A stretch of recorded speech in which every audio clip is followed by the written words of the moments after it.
So I figured I'll just try and make a daily blog, possibly, which might be a really bad idea. I'm doing it with my phone. The sound is probably terrible. And the morning face, like, can you imagine seeing this morning face every day? I'm in Green Park. There's some pigeons here. They're chilling me out. I'm going to work. I've been on the train reading Reddit about Jeremy Corbyn. I've been reading a lot about Jeremy Corbyn. So I guess today I'm going to attempt to talk about Jeremy Corbyn. And hopefully next time you see me, I'll look just slightly better. I don't work here, by the way, just in case you're wondering. I just unfortunately have to walk past this place on my way to work. It's a bit like being in an animal zoo. Oh, look at the beautiful animals from all over the world. Exotic hipsters. You know?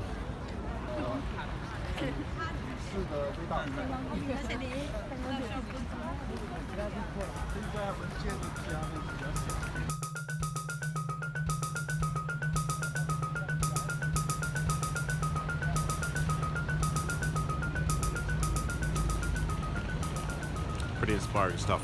I'm just sort of in the back end of Victoria, really, all these funny little mews and beautiful trees. Yeah, surely Jeremy Corbyn is done.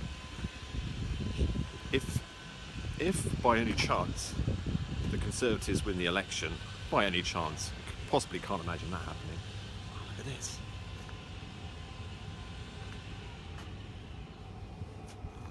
This is like spooky as hell.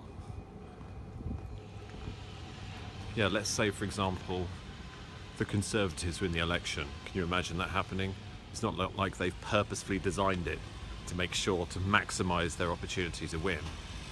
They won't need any scientific data analysis tools from big, companies, Cambridge Analytica and stuff, to win this time. And poor Jeremy, he's done. I wouldn't be surprised, actually, if Jeremy Corbyn is already trying to get another job. He's probably already talking to people about where he's going to go after his political career has ended. Although I could be wrong. Maybe Jeremy Corbyn is on the phone to Robert Mercer right now saying, dude!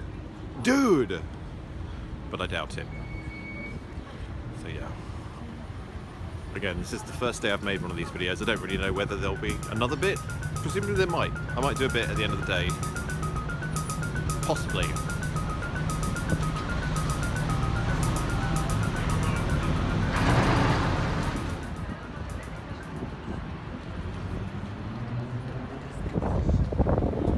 Oh, windy. Been some kind of thing happened in Westminster apparently. So I'm going to head down there.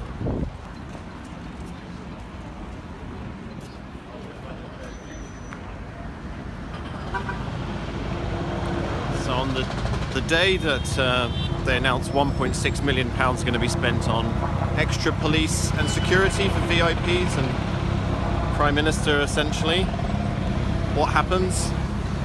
Well, the press you'll probably see gathered here. I kind of missed it entirely, to be honest, but there was apparently a man with a bag of knives, possibly a chef on his way to the Ritz Hotel, maybe? I don't know. Just goes to show that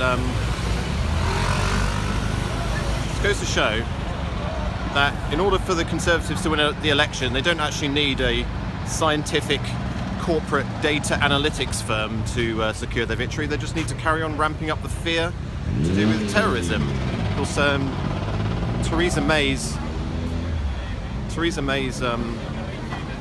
tagline for the election is going to be something like stability. Something like that, stability, security. Who doesn't want stability and security? You see the press behind me? I can't actually see a viewfinder on this camera, so I don't know what you're seeing, but Yeah. I just went back to have a quick look, see if I can see anything, which I can't. Everything's gone.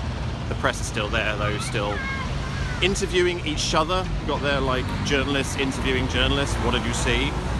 But interesting, the guy I just spoke to, he said it was amazing how, when it happened, how close they let the press actually get to the incident, where normally they'd cordon the whole thing off and get everybody around the corner. They basically just let the press come in and all set up, essentially, for the televisual experience of, scientific propaganda. Scientific propaganda. Oh, and I forgot to say that so far all the stuff on Twitter and everything about what happened there today was saying Whitehall.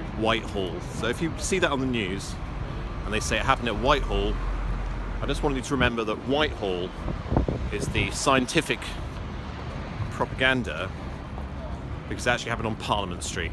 Nobody's heard of Parliament Street apparently, which is why they say Whitehall.